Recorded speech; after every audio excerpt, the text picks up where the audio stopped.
Welcome to this session. If you are an educator joining this session today, you will be both encouraged and challenged with the message you will hear from Dr. Saundra McGuire. Dr. Saundra Yancey McGuire is a retired Assistant Vice Chancellor and Professor Emerita of Chemistry and Director Emerita of the Center for Academic Success at Louisiana State University. Prior to joining LSU, she spent 11 years at Cornell University, where she received the coveted Clark Distinguished Teaching Award. Her best-selling books, Teach Students How to Learn and Teach Yourself How to Learn, were published by Stylus Publishing. The Parent's Guide to Studying and Learning was released in January 2022. She has delivered keynote addresses or presented workshops at over 500 institutions in 47 states, including Kentucky, and 14 countries on 6 continents. She is an elected fellow of the Council of Learning Assistants and Developmental Education Associations, CLADEA, the American Association for the Advancement of Science, AAAS, and the American Chemical Society, ACS. Among numerous awards, she received the Presidential Award for Excellence in Science, Mathematics, and Engineering Mentoring in a White House Oval Office ceremony. She is married to Dr. Stephen C. McGuire, Professor of Physics Emeritus at Southern University, and they're the proud parents of Dr. Carla McGuire Davis and Dr. Stephanie McGuire, and the doting grandparents of Joshua, Ruth, Daniel, and Joseph Davis. We're delighted to welcome her back to Kentucky. She has worked with several Kentucky institutions. My first time to hear Dr. McGuire was at a SAC-COC summer meeting where she was the keynote speaker. My reaction to what I heard was every educator, student, and anyone committed to teaching and learning needs to meet Dr. McGuire. We quickly invited her to Eastern Kentucky University, where she wowed a packed audience of faculty, staff, and a full room of students. Although she had planned to be with us in person for this session, she has graciously recorded this session that's very important to all Kentucky educators. It's entitled, Enable All Students to Effectively Partner with Faculty. Metacognitive equity is the key. Dr. McGuire, welcome back to Kentucky. Thank you so much, Dr. Weiss. I am so happy to be back. And my apologies to the participants. I really wanted to be there in person, but due to circumstances beyond my control, I was not able to. But I love Kentucky. I've spoken, as you heard, at a number of Kentucky institutions, and I just wish I could be there with you in person. But I'm really, really thankful that you've decided to attend this session. And I can assure you it's going to be very interactive. So it's not like you're going to be just watching TV. And I can tell you now, I ask a lot of questions, and there are no right or wrong answers to any of the questions I ask. I just want to know what your experience has been, what your reaction is. And let me just say that even though you heard all these awards, basically because I'm old, I've been around a while. But the expertise is actually in the room. I don't have the knowledge. I'm not here to say you need to do this, that, or the other, because the expertise is there in the room. So what I'm here to do is just share some of the things that I have learned over the years and some of the strategies that I've used with students that have impacted learning, and especially minoritized students, students from low income groups, first generation students. And so these are the kinds of things that we're going to be sharing today. So I'm going to go ahead and share my screen so that we can get the first slide up. And Dr. Weiss, if you see anything that looks kind of strange, then let me know and I will adjust it. But barring that, we'll get started. So as Dr. Weiss said, I'm going to be talking about how we can enable all students to effectively partner with faculty. And I do think metacognitive equity is the key. And again, I want to thank you so much for attending the summit. I know it's over 10 years now that this has been going on, and it is faculty and staff just like you who make this work. And I really appreciate those of you who care so deeply about student learning and student improvement that you would take the time to attend this summit. And the key goals of the summit, I noticed there are three. And I think what we're going to talk about right now goes a lot toward goal one, deepen our understanding of promising practices to accelerate progress on student success.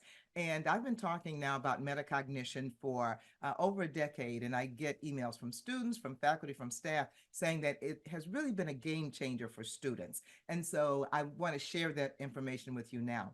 But I want to start by telling you a story. It's a true story. This is something that happened at a dinner party in Germany back in the 1930s. There was a Swiss aerodynamic scientist at this party, and he got bored with what was going on. And so he started thinking about things that fly, since he's an aerodynamic scientist. And so he started thinking about bumblebees, and he was thinking, why should bumblebees be able to fly? They have this huge body with relatively small wings. They don't have a long, sleek body with long wings like a wasp. Here it is from another perspective. You can see just how big the body is compared to the wings. And so he started doing some calculations on his napkin, and he was doing calculations based on the ratio of the size and wings of bumblebees compared to what he knew about what was necessary for airplanes, the ratio between the body and the wings in order for airplanes to fly. And so his calculations kept telling him the same thing. There is no way that bumblebees should get off the ground. But the good news is that the bumblebees do not know any aerodynamic science. And so they don't know that they're not supposed to be able to fly. So they just keep right on flying. And so I like to tell students this story because, and I stop and I ask them, how many of you have ever been in a situation where you told somebody you were going to do something and they looked at you like, nah, you're not going to be able to do that. And pretty much all the hands go up. And so I tell them, yes, I've had the same experience, but just like the bumblebee, we don't have to pay any attention to those folks.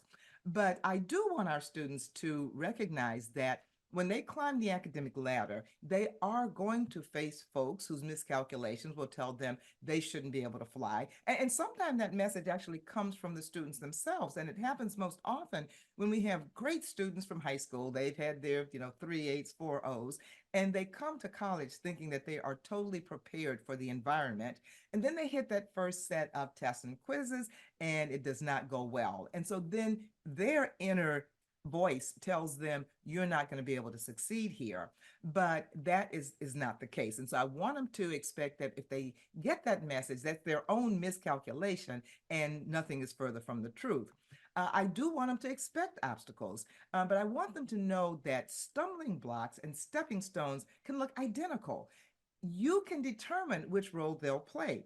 And I'd like to give an example of, I'll say, sometimes students have failed the first test. They think that's a huge stumbling block to their future career, especially if they want to be doctors or in the health professions. And but they get themselves to the learning center and they learn strategies. And I'll show you examples of students who were not doing well at all. And when they learned about metacognition, there was a huge improvement. And those students will often end the semester with straight A's because they failed the first test. But the students who made, B's or C's on the first test, they never get in to get any additional strategies because they think they're doing okay, and they end the semester with B's and C's. So that F that was happening on that early test or quiz, although it looked like a severe stumbling block, it was really a stepping stone. And I think the key to turning stumbling blocks into stepping stones is metacognition. And I came across this construct of metacognition to share with students because I know that when we tell students, you need to develop more study skills, their eyes kind of glaze over. They don't want to hear anything about study skills. But metacognition is a word that they typically haven't heard, and they're intrigued by it. And so I find that when I talk to students about metacognitive learning strategies, then their interest is much, much more than study skills. Okay, so I said this is all about metacognition. What is that? It's a term that was coined by a cognitive scientist, Flavel, back in 1976. And simply put, very simply put, it's your ability to think about your own thinking. And when I talk with students, I say it's as if you have a big brain outside your brain looking at what your brain is doing. And that big brain is asking your brain questions. And it's saying, does she really understand this information? Or did she memorize it last night because the test is today?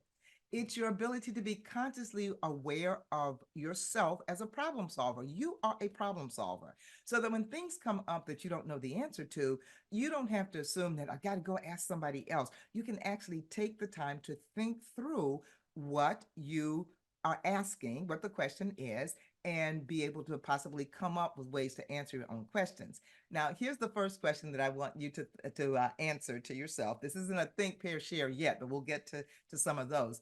But to give you an example of that, when we think about it, most of the questions that our students ask us about our courses, where could they find that information?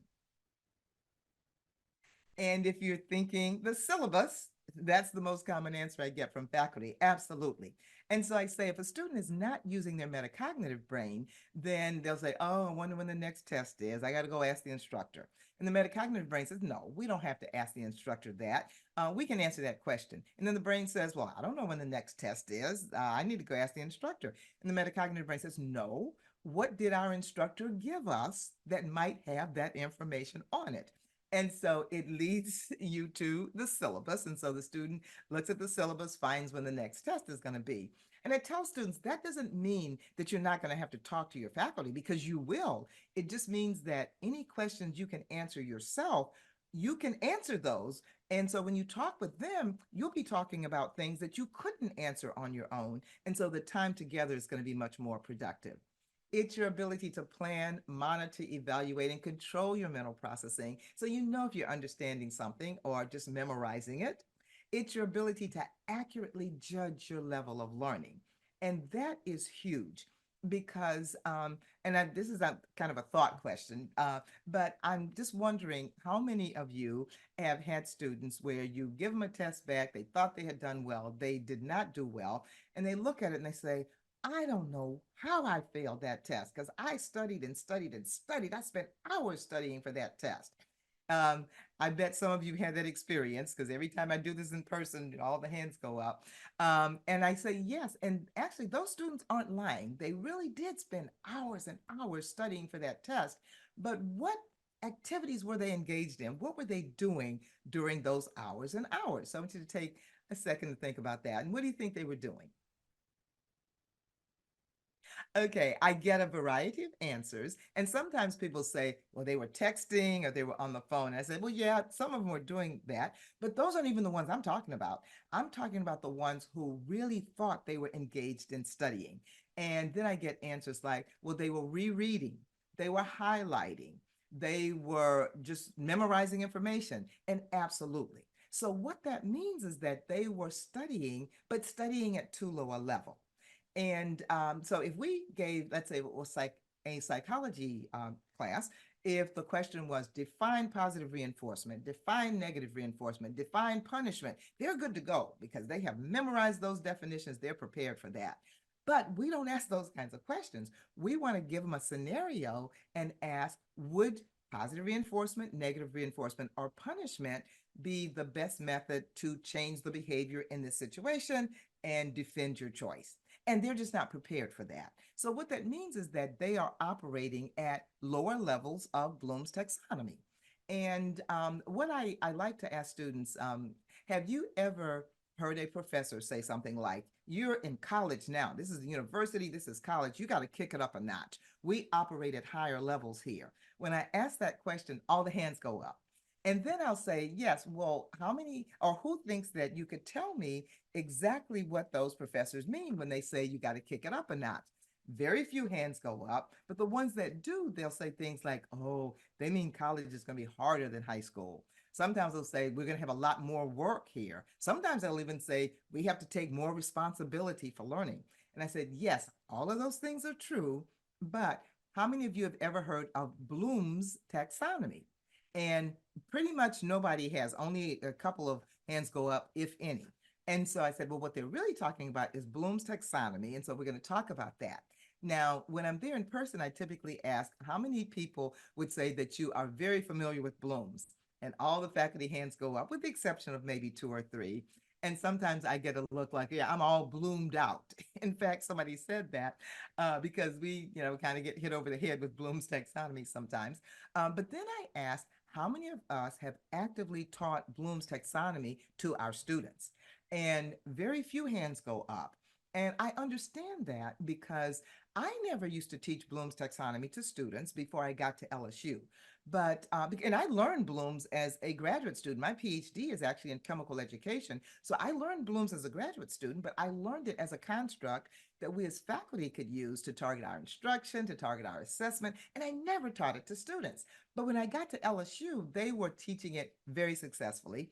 And so I tried it. And the first time that I shared Bloom's, and this has been the reaction many, many times after that, but the student would say, wow, I wish I had known about this in high school. Why didn't anybody teach me this before? And so we're going to talk about Bloom's and how we present Bloom's to students.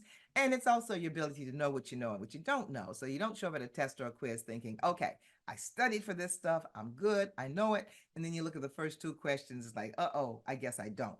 Because that's very demoralizing to students also. Now, metacognitive equity is a term that I coined the summer of 2020 after George Floyd was murdered and everybody around the world was talking about equity. And I thought about this gap, this achievement gap that we always talk about. And I thought about my belief that the achievement gap is not due to any lack of ability, but it's the lack of metacognitive skills. And so it's related to the term equity, which means we're trying to reduce this discrepancy in educational outcomes between students of different demographic groups. And so metacognitive equity is just reducing the discrepancy in the metacognition or the thinking strategies between students from different demographic groups. And a lot of students have not learned metacognitive strategies because it just wasn't necessary before they got to college. Nobody ever developed those skills in them. And so here's a question I want you to answer as we go through. Okay, and these are questions that I ask students, so I want to know what you think students said to these questions. But the first question is, what did most of your teachers in high school do the day before the test? I'll give you 5 seconds to come up with your answer. Okay, if you're like most of our colleagues, and I also thought review. The answer is review. And I fully expected that. But I was shocked by the answers to the next question. I said, well, what did they do during the review? And I was shocked by the answer. So the 5 seconds, come up with what do you think they did during the review? And if you're there in the room, just kind of yell out, the answer. And also the answer for the first bullet. I should have asked you to do that. But okay, so what I expected to hear was I thought they were going to say, well, we went over the material, or maybe they developed a study guide, or we did practice questions, but that's not what they said. What they said was they gave us the test questions and we went over.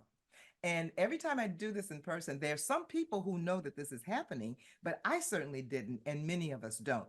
And so when I heard that, I said, oh, and at first I thought it was just LSU students, but I've asked this question to students. You heard I've spoken in 47 states, and they all say this.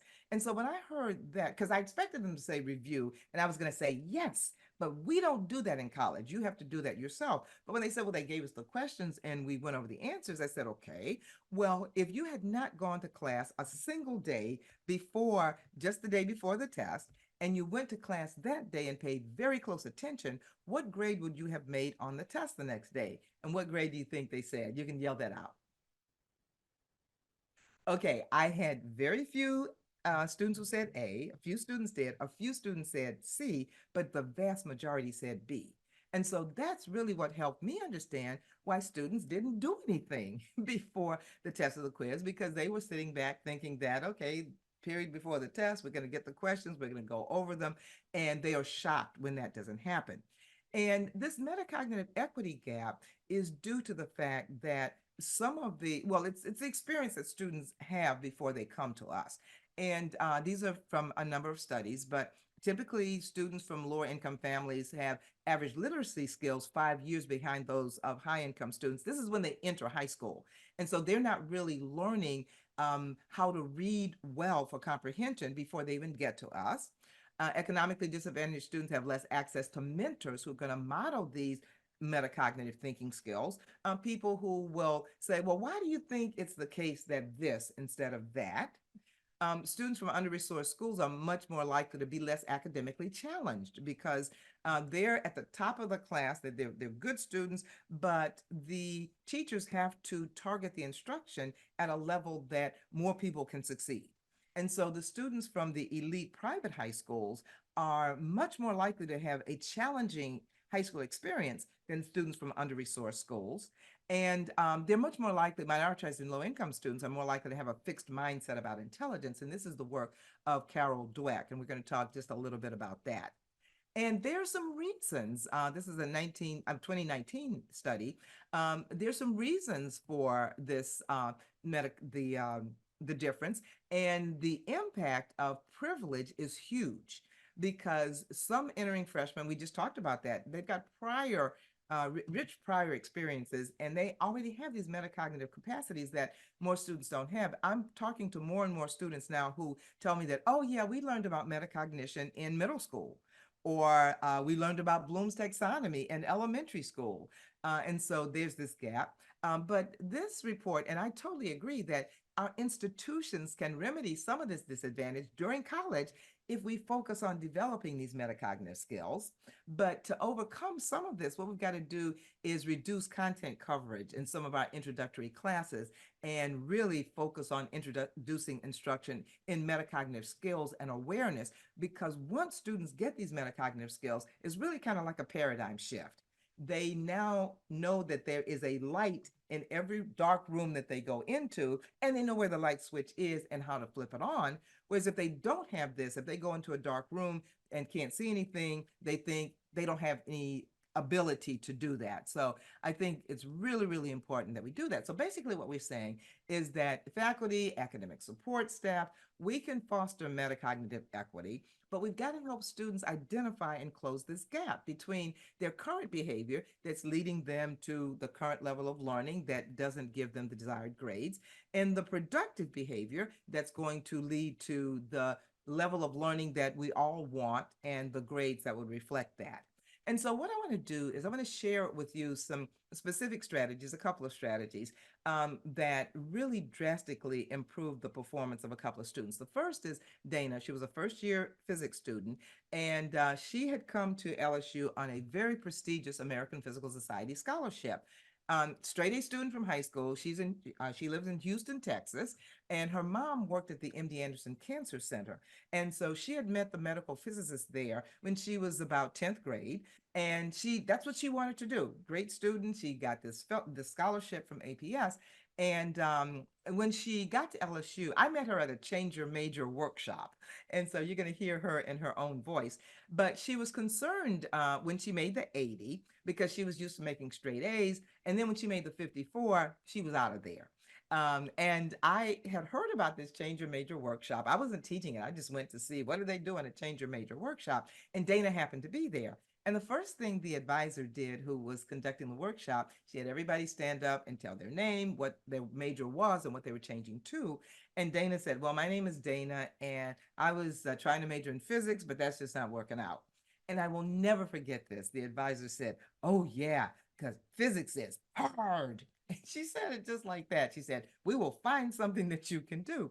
And so as I was leaving, I met Dana at the door, and I said, Dana, I know that you are thinking about changing from physics now, but do you have about an hour to spend in my office, and I can give you some strategies and just see how they work out? And so she said, sure. And I said, look, I am not going to try to talk you out of leaving physics, because if you've decided that you really want to do something else, that is absolutely fine with me. But I want you to know you're leaving physics not because you can't do it, but because you've chosen to do something else. So we had the hour session in the office. She made a 91 on the next test, 97, 90 on the final, A in the physics course, 4.0 that semester. And you'll hear from her the final results. But what she was doing was she was memorizing formulas and using online homework programs. It was Cramster.com when I worked with her, but Cramster got bought out by Chegg. And so students are using Chegg now, and we in the discussion, and you're going to hear exactly what I told her. But she learned that using Chegg, and when she told me she was doing that, I said, Dana, that's cheating. You're cheating. because she seemed like she had a lot of integrity, and she does. And she said, "Oh, no, no, no, Dr. McGuire, I would never cheat." She said, "I'm just using it to get a hint about how to start the problems." And I said, "Well, yeah, Dana, I get that. But when you get to the test or the quiz, do they give you a hint about how to start the problem?" And so she realized that that's what was derailing her progress in the course. And so she started solving problems. Well, you'll hear what she did differently and what made those results. And so I want you to hear her in her own voice. And so I'm going to turn up the volume here because she speaks fairly softly. And I'm going to ask Dr. Weiss to, or Heather, let me know if you guys cannot hear her. Hi, my name is Dana Lewis Derby, and I am a former student of Dr. McGuire's, and she asked for me to share a little bit of my story with you today. So I met Dr. McGee at a Find Your Major workshop at LSU when I was a freshman. I knew that I wanted to major in physics when I started college, but I quickly found myself failing my introduction to physics class. So I freaked out and thought, you know what, maybe I'm not cut out for this, and decided to attend that workshop. When I went there, I shared my story, and afterwards, Dr. McGuire approached me and asked me if I would consider sticking with physics a little while longer and maybe trying to approach my assignments and my tests in a little bit of a different way. So instead of changing my major, I stayed with physics. Her and I began working together, and she began teaching me some of her strategies revolving around metacognition. I quickly learned that my method of trying to memorize material in order to pass assignments and tests just was not going to cut it. I had to really learn the ability to problem solve, and I essentially had to relearn how to study. I was reading chapters differently, making notes, and essentially completing homework assignments like I had to teach the material to someone else, with the thought behind that being if you can teach it, then you really do know what you're talking about. After working with Dr. McGuire for a full semester, I ended up making an A in my physics course, and I went on to graduate with my bachelor's in physics from LSU with honors, all with Dr. McGuire's help. So I didn't quite know that going to one workshop was going to be so instrumental in setting me up for success throughout my entire college career. My life would be very, very different if I had not met Dr. McGuire that day and implemented the strategies that she taught me. She is absolutely phenomenal, and she really does have the golden ticket of information that's going to push you towards optimal success. So I hope that you enjoy the workshop today. Thanks for listening, and best of luck. Bye. Yes, I asked Dana to make that for students because I wanted them to hear how easily once you get strategies, you can improve. Because I tell students all the time, I don't care what you made on the first test. I don't care if you made a 50 on the first test. I know if you can make 90 or higher on subsequent tests because your 50 had nothing to do with how smart you are. It had everything to do with the strategies that you were using, and we can teach you new strategies. And Dana said two things that were, at best, a little misleading. She said that I'm phenomenal, and no, I'm not phenomenal. It's the strategies that are phenomenal. And when you teach these to your students, that they will say that you're phenomenal. So nope, it's not me. And then she said after working with me for a full semester, she improved. Now, we did work together for a full semester. In fact, I'm still in touch with her because she became one of my proteges. I'm her mentor. But I only gave her the strategies in one session. And that one session allowed her to flip the switch and perform the way she did. Now, I won't go into this in detail because I'll indicate the books. All of the strategies we're talking about are in the books Teach Students How to Learn and Teach Yourself How to Learn. But to kind of summarize it, most students are doing homework in a way that is not conducive to learning the material. And so I want you to think back to the last time you were doing any homework. And if you ever, if you had to do a homework problem or answer a question, please raise your hand if you ever did this. If you ever flipped back in the chapter to find an example of the problem you had to work, or if you read the section that was discussing the information in the question you had to answer, please raise your hand. And you see both my hands raised because I did that all the time. And all the students are doing it. And I'll say, yeah, now when we did that, was our brain working the problem? And students will say no. And I say, well, what was working the problem? And they'll say, it was the example, the textbook author. I said, yes. And these are really capable students that we have.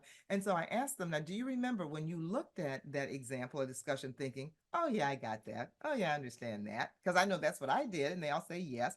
And then I said, yeah, but when we went to the test or the quiz, if they changed anything at all around, what happened? And so then they start shaking their heads. And one young man said, oops, I don't got that. And so the homework strategy that we suggest to them is before you look at the first problem or question, you have to study the information. And when you're looking at the information, you're going to find either example problems or there'll be these thought questions, maybe if it's a social science book. And I ask students, what do you do now when you get to one of those examples? And I'm going to ask you to just yell out in the room or raise your hand and you'll be recognized to answer. What do you think students do when they get to the example problems? Well, the answer that I got shockingly was skip it. And I was surprised because I never skipped the examples, but students are skipping the examples. And I said, no, you've got to commit to yourself that from now on, you will never skip another example because those are your brain's best resource to know that when it studies the material, it can do those examples, at least get started. And so I'll say, so work the example problem and work it until you get to an answer, or if it's a question, write everything down you know. And then when you get to the answer, just check to see if the answer is the same as the answer in the book. If it's not, don't look yet. Try to figure out where your mistake was. If it's the same, then you can look what the author did. And if it's writing thing, just check everything you wrote with what was in the book. See if you had something they didn't have, they had something you didn't have, to try to bring those two together. But I'll ask students, I said, because if you don't get the same thing, see where your mistake was. And I'll ask students, at this point in the process, do you think making a mistake is good or bad?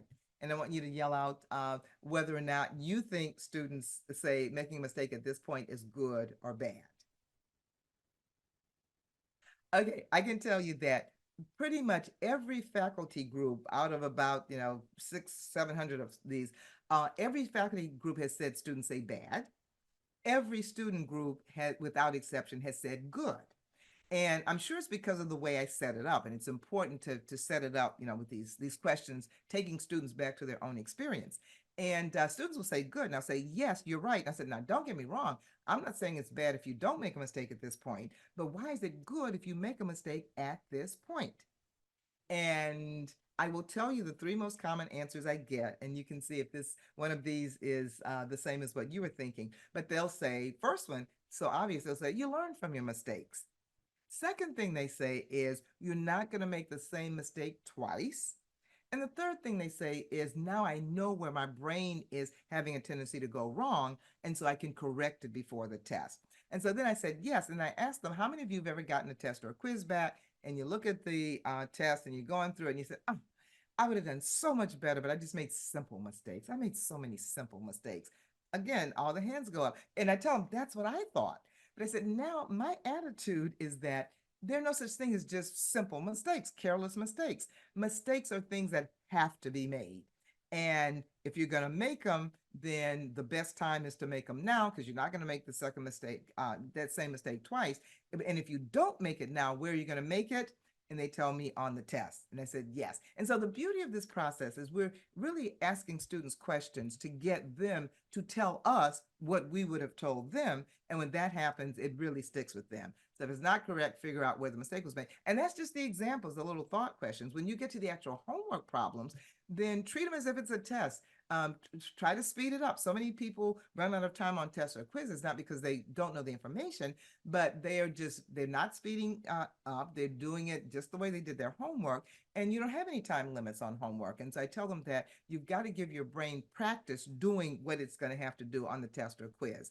And this is what Dana did. Now, the next student, this is a reading strategy because so many of our students haven't really learned how to read for comprehension. And this is just a quick approach that I learned when I went to a workshop on reading, because there were so many students at LSU coming to our learning center saying they needed reading strategies. And so this guy, 47 and 52 on the first two tests, I talked to him 30 minutes the night before the next test, 82. And I said, wow, Travis, that's fantastic. If you make higher than an 85 on your next test, I will take you to lunch. And he showed up with an 86. I took him to lunch, and his problem was that his problem was reading comprehension. And he told me, he said, Dr. McGuire, he said, I read the stuff before the test. But when I get to the test, I recognize words that I've read about, but I don't remember enough to answer the questions. And so the solution is one that is, it's summarized now as SQ5R. Some of you may have learned it as SQ3R, 3R, survey, question, read, recite, review. But we know from cognitive science that if the brain has a big picture, an overview of what it's about to learn before it starts to learn, so if it has that big picture and then gets individual details to fill in that big picture, it's much more efficient than if it starts out with just individual details trying to make its own big picture. So the first step is to survey information, look at the summary, the introduction, the boldface print, the italicized words, so your brain knows what you're about to read about. And so, for example, if I were reading a chapter on, let's say, acids and bases, I would see strong acid, weak acid, strong base, weak base in boldface or italicized print. And so I might say for the next step is, once you've got that big picture, come up with questions you want the reading to answer for you. And I might say, I wonder what this thing is going to say is the difference between strong acids and weak acids. Does one of them burn you more than another? I don't know. The reading is going to tell me. And then when you start to read, just read the first paragraph.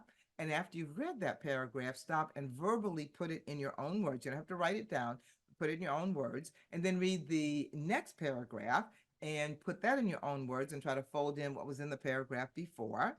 And you can teach them how, and continue that through the reading. And you can teach them how to annotate in the margins if there are any important concepts, if they have any questions. And then the next one is review. When you get to the end of a whole section, then stop and try to summarize what was in that section in your own words.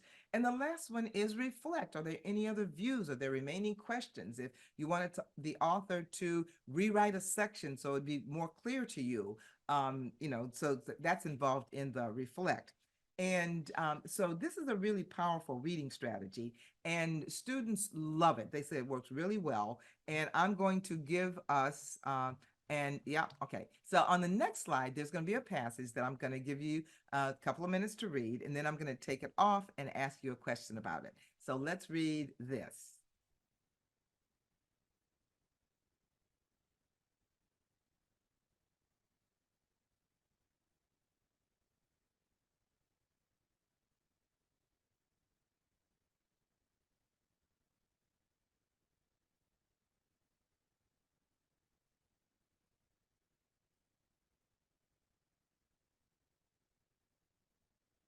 Okay, you might not have read the whole thing, but I'm going to take it off now.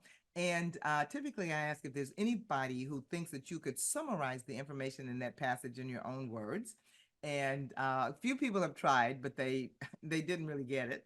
And most people don't even try. I certainly didn't know what it was. But let me ask you, if you had known before you started to read that this passage was about flying a kite, I want you to reread it again and see if it makes more sense to you than it did before. And typically I'll see people shaking their head, yes, because now we have a context. And so I tell students that if you take just that little bit of time to do that preview, your reading is going to be so much more efficient because now you'll have the context. And students do it. This is the reference for this, and that's the web link to it if you want to look at that. And this is some of the impact of that. This is a text forwarded by a college admissions reviewer. She was working with this student, Jemiah, wasn't passing exams, and she wanted to drop to a lower level physics. And so she found that she was reading the textbook like a novel. And so she said, don't give up. She told her the strategy, the reading strategy that we had. And she said, not only did that turn her around in my class, but she applied the same technique in all her other classes and saw her grades go up. She's found confidence. And that's the other thing that these metacognitive strategies will do. It will give students the confidence that now they can improve because they know what the problem was and they have strategies to do it. She'll do nothing but exceptional work in college. And one of the things that I want to do is I always like to help students identify exactly what the problem is, why they have not been doing well.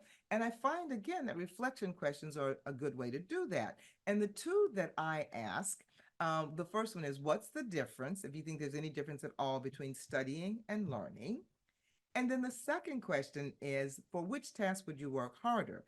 To briefly summarize, would you work harder if you knew you had to make an A on the next test? Or would you work harder if you knew you had to teach the material? There was going to be a review session the day before the test, and the professor was going to call you up to teach that review session. Would you work harder for A or B? And I'm going to give you about now 20 seconds to get your answers to those.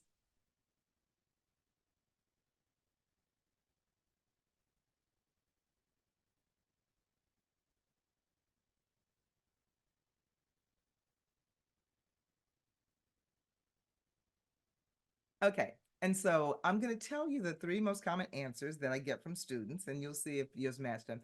A difference between studying and learning. The number one answer students say is they'll say, studying is just memorizing information for a test or a quiz, but learning is when I understand that information, I can apply it, I can relate it to what I already know. And sometimes they'll say studying is short term, learning is long term. One young lady said, studying is what I do the night before the test to make an A. But learning is what I do if I know that I need to retain that information for later. And then I said, absolutely. And then I asked students, up, if we take that as the difference, up to this point in time, would they say they've been more in study mode or learn mode? And of course, they say study mode. And then for the next one, everybody says B. And when I ask, why would you work harder if you had to teach the material? They'll say things like, well, I got to really understand it. I got to really know it if I have to be able to teach it. And sometimes faculty laugh at that answer. It's like, well, didn't they know that they really had to know it to make an A? And no, they didn't know it because that was never the case before. And so then and the other thing they say is, I don't want to look stupid in front of the class. So I am anticipating questions. I'm figuring out how to answer all those questions. And then the more empathetic students say, well, I know now that everybody's grade in the class is depending on how well I do. And so I want to make sure I can explain it more than one way. I can use visuals. So they see that they would go much deeper. And so then I asked, up to this point in time, would you say you've been more in study mode in scenario A or scenario B mode? And of course, they all say scenario A. And I said, yes, I love it when you're doing everything wrong, because that means that when you make a change, you are much more likely to see big differences. And I always like to give them examples of other students who've tried this. And this is an example. There was a young man who heard this when I presented to a class at LSU, and he came up afterwards and he said he really liked the idea of teaching. And he had a betta fish in his room, and he was going to start teaching the material to his betta fish. A little over a month later, his bio exam grades had gone from 66 to 98, and chem from 62 to 83, and he made a B in both courses. And now what I do, I forgot to ask you this. I'm going to ask you to do something that I wish I had done when I first started teaching, but I didn't think to do this. Everybody in this session has had students who weren't doing well that came and talked to you, and then they started doing better. But if you're like me, I never ask those students to send me an email. Tell me exactly what you did differently. And so by now I was doing that, and this is the email that this young man sent. And that's important, because if you keep the emails with the strategies and the before and after scores, you can share that with students who are having difficulty and think, woe is me, I can't get any better. You say, no, don't worry about that. Here's a student who made a 40 on the first test, hundreds on everything else, based on what we're going to talk about in this session with me right now. And so he started going to more of the supplemental instruction sessions. This is more like group tutoring, not exactly. The SI people would kill me if they heard me say SI was like tutoring. But the closest thing is probably group tutoring, where the tutor focuses more on learning strategies than just on content. And so this guy, before, he was going to SI sessions, but not as many. But after he got this information, he started going to more sessions, and then and he would prepare for the sessions by seeing what he understood. and what he didn't understand. So he knew what he needed to focus on. When he went to the sessions. Then after those sessions, he went back to his room and taught the materials to his beta fish. And anything he couldn't explain, he would just study that more. And he just continued that cycle until he could explain everything in his notes. And I was talking to students at Howard University, and before I got back on the plane, they had told them the story. They had bought this beta fish, and somebody texted me, "Look what you inspired." And as of March 6, 2021, he was still alive and living with one of the students. But I found out recently that he had passed away and gone to that great beta fish home in the sky. But they gave him a proper burial and recommitted to using the strategies that they had adopted. Okay, so now what I want to do is just a brief exercise that shows you why I am so convinced that fast and dramatic improvement is possible. So on the next slide after this one, there are going to be a whole bunch of numbers all jumbled up, and I'm going to give you 15 seconds to first locate the number 1, and then locate the number 2, then 3, find them in sequence. And after 15 seconds, I'm going to take them off, and I'm just going to ask you to hold up your fingers in the room. What was the last number you saw when you were finding them in sequential order? So let's start finding the numbers now.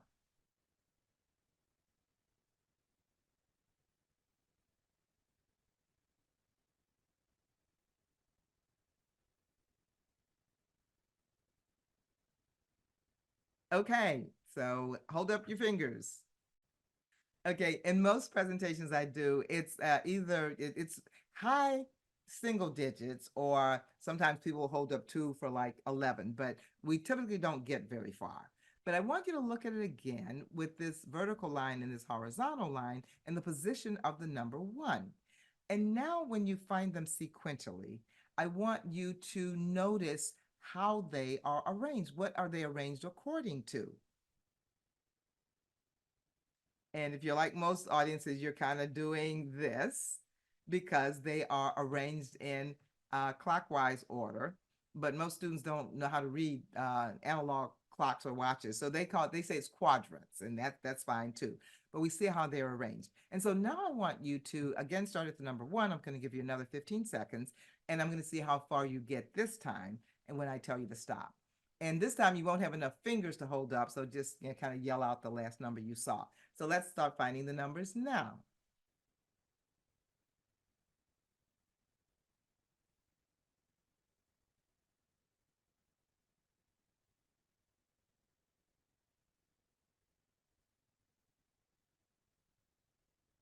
Okay, and so how many did you find this time?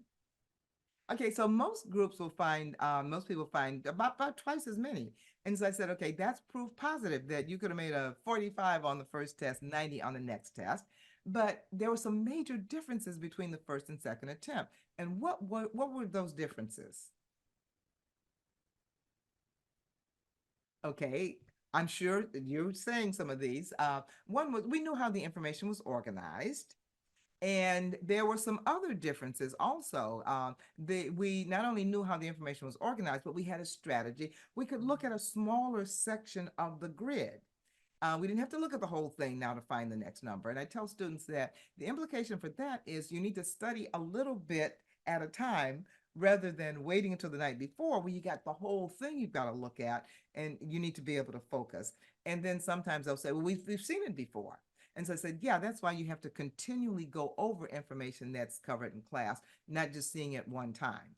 And we know a lot about learning now that we didn't know before. We know active learning is much more lasting than passive learning. We know that metacognition, thinking about thinking, is important, and teaching students that term is important. And we know that the level at which learning occurs is important, and that's where Bloom's taxonomy comes in. And this is the form of Bloom's that we show students, going from straight memorization to being able to explain things in your own words, to now working problems, answering questions you've never seen before, to here taking any subject, any topic, breaking it down into simpler topics and seeing how those fit together, and evaluating now if you have information, deciding whether one way of doing things is better than another way, and then creating, you can come up with your own ideas, your own thoughts, your own information. And this is what students reacted to by saying, wow, I wish I had known this before. Because when we teach students Bloom's taxonomy, they get it.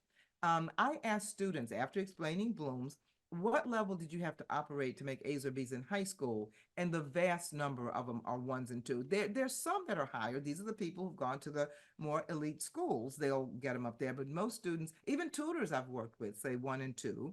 And then I ask them, what level do you think you need to operate to make A's in college?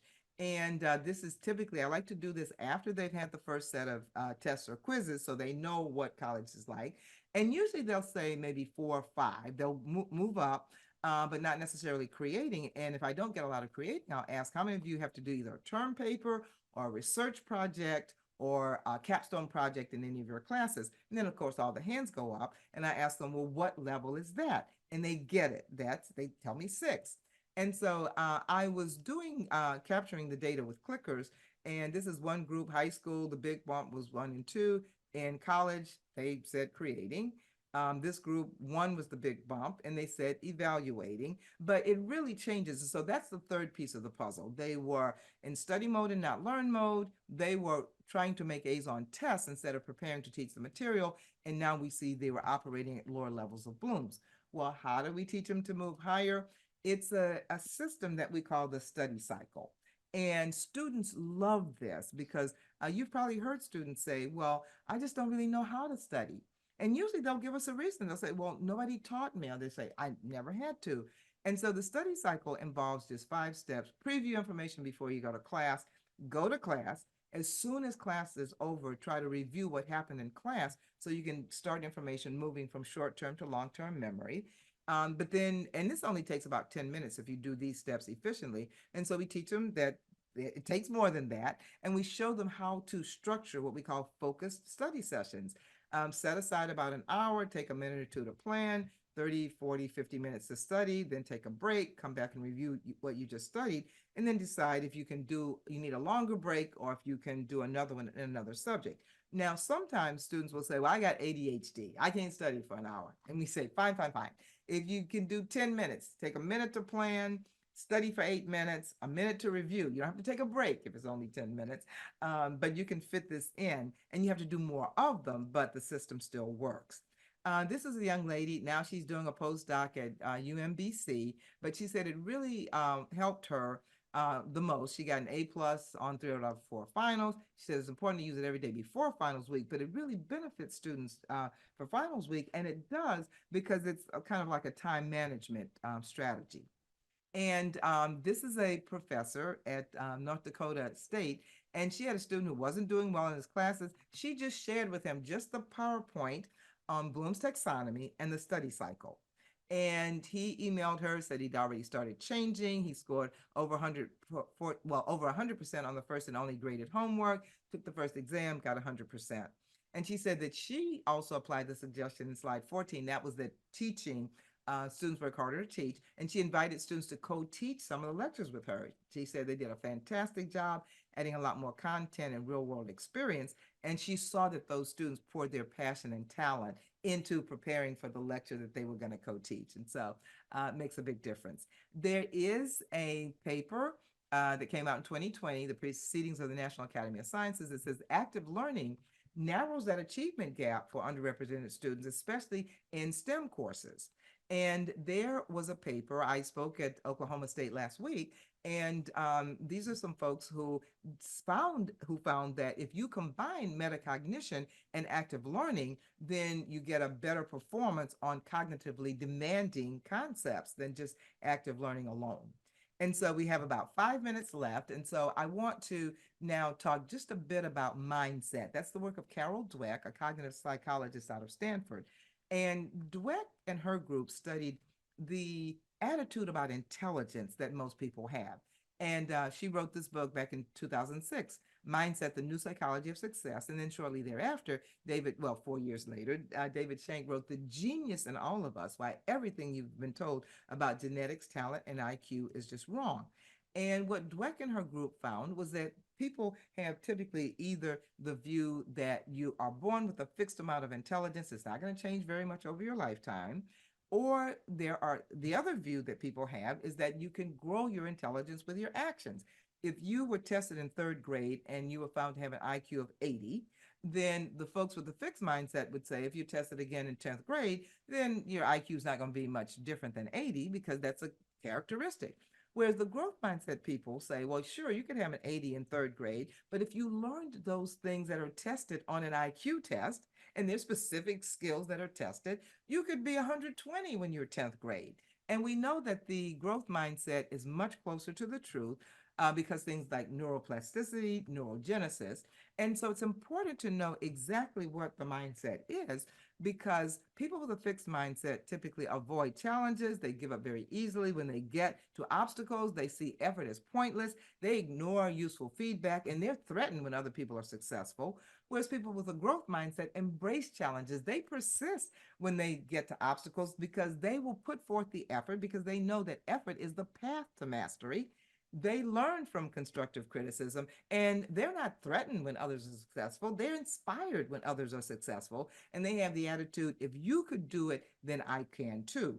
Now, I'm just wondering, what mindset about intelligence do you think most of our students have?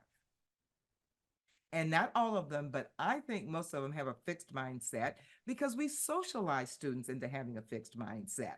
Um, and then I like to ask students, what mindset about student intelligence do you think most faculty have? And of course, it's a mixed bag, but a lot of us, including myself, if you read the book, you'll see I had a very fixed mindset. And so as faculty, we need to adopt a growth mindset because there's a study that links faculty attitudes on student success, especially in STEM, to have a large impact on minority student success. And they found that all students in the classroom of a growth professor did better.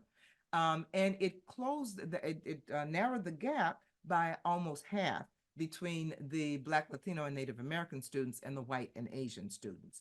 And this is an interview from a young lady at Princeton. She graduated in neuroscience, but when she started, she was struggling. She was from a public high school. She and her friends from public high schools felt that their lot at Princeton was to make B's and C's because they saw the A's being made by students at the very prestigious private schools. But then after she read the book, she said the growth mindset was so important because before that she thought if you're smart, you're smart. But now she knows that even if you come from a public high school where she thought you can't even grow, now she knows that she could do better. And so one of the neuroscience professors, she wanted to do research in this woman's class.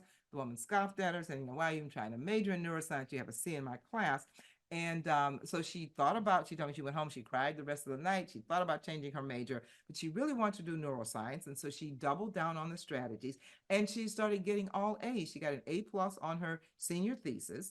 And she said, you know, she now knows that just because you're from a public high school, that doesn't mean you can't thrive at Princeton, because she went from getting C's her freshman year, thinking she shouldn't even be at Princeton, and majoring in neuroscience to getting all A's. So this makes a big difference. And so I'm going to close with this student who was a graduate student at LSU, who we give 8 cumulative exams a year, and they have to pass 6 in the first 2 years. He'd only passed 1 his first year. Nobody thought he could pass 5 out of 8 the next year if he only passed 1 out of 8 the first year. But he started working, learning these strategies and with the Writing Center. And the second year, he didn't pass 5 out of 8. He passed 5 out of 7. And he passed the December exam with the highest score in the group. And this is Dr. Algernon Kelly. Take a good look at this guy. He's the only person I know on the planet who has a PhD in chemistry. His is in analytical chemistry. And he started every college undergraduate course at the developmental, the remedial level. And so then when he left LSU, he started teaching these strategies everywhere he goes. He's in upstate New York now. In fact, he has his own business. He specializes with students with dyslexia because he was dyslexic. And I like to share these last 3 emails. October 17th, the student writes, I'm really struggling. I was hoping you could mentor me and guide me down the path that's going to help me realize my true potential. 1 week later, hey, Dr. Kelly, made an 84 on my chem exam compared to 56 on my first one. November 3rd, hey, Dr. Kelly, increased my bio exam grade from 76 to 91.5 using your system. Ever since I started your study cycle program, my grades have significantly improved. I've honestly gained a sense of hope and confidence here at Xavier. My family and I are really grateful that you've taken the time to get me back on track.